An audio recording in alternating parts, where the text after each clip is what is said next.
Oasis Audio presents Rebecca by Shannon Mcnear. Read for you by Lauren Ezzo. Dedication. To Matoaka, may we someday meet in the Golden City. And to Becky, thank you again for taking a chance on a nobody writer 10 years ago, and for the opportunity to write these stories in particular. I hope I've done your vision justice. The Lord is my shepherd, I shall not want. He maketh me to rest in green pasture, and leadeth me by the still waters. He restoreth my soul, and leadeth me in the paths of righteousness for his name's sake. Yea, though I should walk through the valley of the shadow of death, I will fear no evil, for thou art with me. Thy rod and thy staff, they comfort me. Thou dost prepare a table before me in the sight of mine adversaries. Thou dost anoint mine head with oil, and my cup runneth over.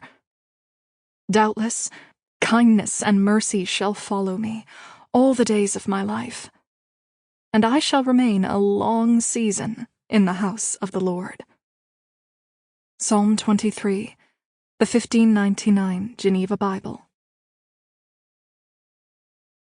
Dear reader, the story of the Lost Colony flows naturally into that of the settlement of Jamestown. Even after the conflict between England and Spain simmered down, England still craved supremacy in the New World, and the wealth that new holdings with rich natural resources would bring her. Exploration and settlement also provided a solution for the overcrowding and poverty of London and other cities.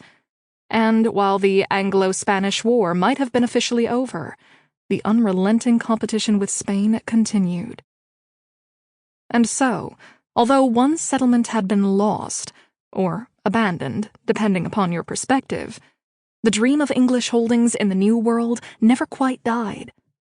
At the same time, when the Virginia Company of London sent out 3 ships to once again attempt settlement, that original colony was not forgotten.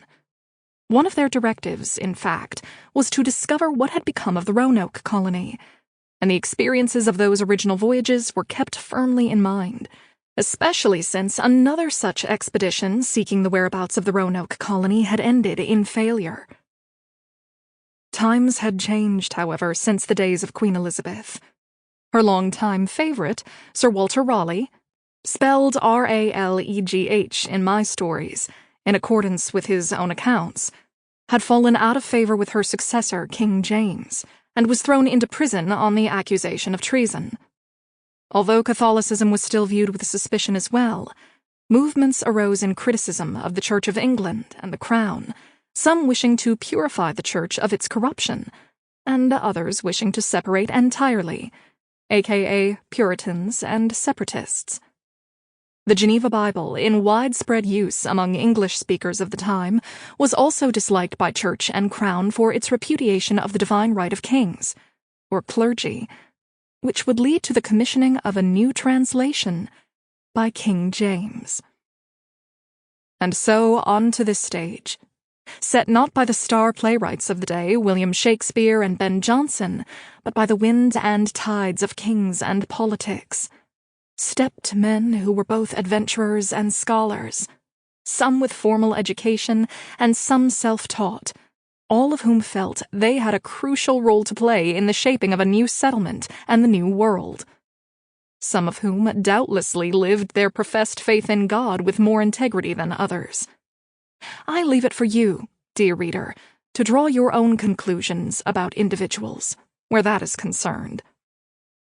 I would beg you, however, as I have cautioned before, not to project Christian morality on those who have never even heard of Jesus, much less accepted him as Savior. John Smith commented, interestingly enough, that the Indians showed more signs of true Christianity than those reared in the faith. But no human is without flaws, and never is that more evident than in the history of our country.